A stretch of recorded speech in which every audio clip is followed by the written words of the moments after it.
Trident actuators mounted on 48-inch rotary cone valves for Bowery Bay's low-level main sewage pump station. So the 4-pump station, 3 rotary cone valves, and 1 48-inch ball valve. These are fail-safe on power loss pump control valves. These have to shut when the power goes off to prevent backflow of water. There's a power outage and the pump shut off. It's also a high-level pump station that the water here will connect with further upstream.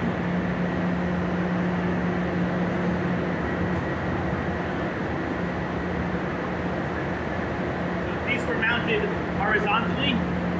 Trident actuators can be mounted horizontally or vertically. These are mounted horizontally for space, 3 of them.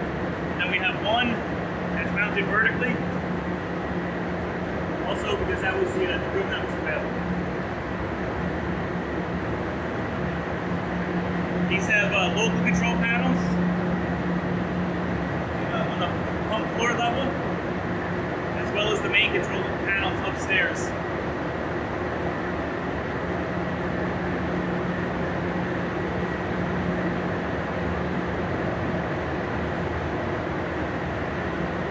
What happens on power loss?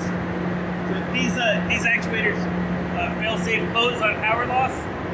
When the power goes out and the pump stops, these have to be able to close without power to prevent backspin of the pump, backflow of water. On power loss, the accumulator will close these automatically.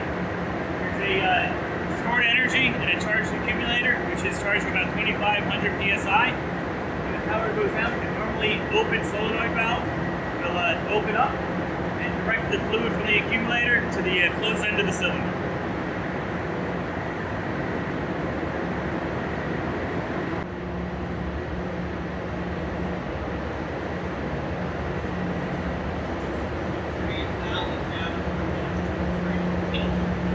All pump control, the sequence of operations is the operator calls for the pump to come on, the pump will come on and start building up speed. There's a pressure switch in line, which is right here, and it has to see that that reaches a certain pressure so that they know that the water will move forward instead of retreating backwards. So once the pump is up to speed, the pressure switch is satisfied, the pump control sends our actuator a signal to start opening. That's the pump permissive.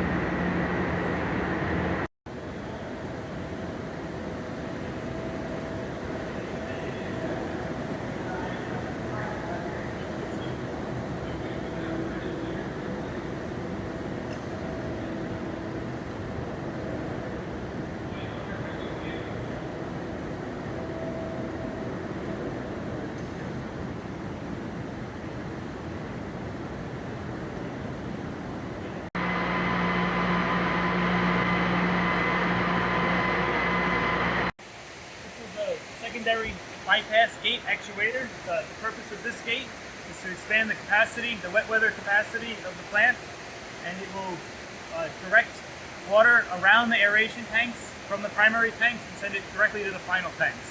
So this will skip the biological process that the aeration tanks offer, but still do primary physical sludge removal.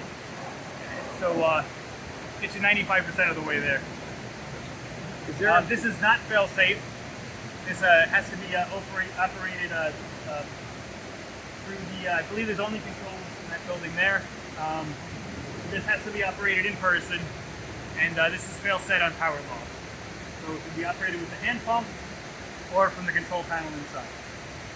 Does the EPA have a maximum allowable percentage that can be? So can it be 50% of the plant's capacity or something that they're allowed to dump through here, or is there any set regulation like that? So every plant has a speedies permit, it's called, and that permit tells you what you're allowed to do, how many gallons, at what point you're allowed to discharge, and everything like that.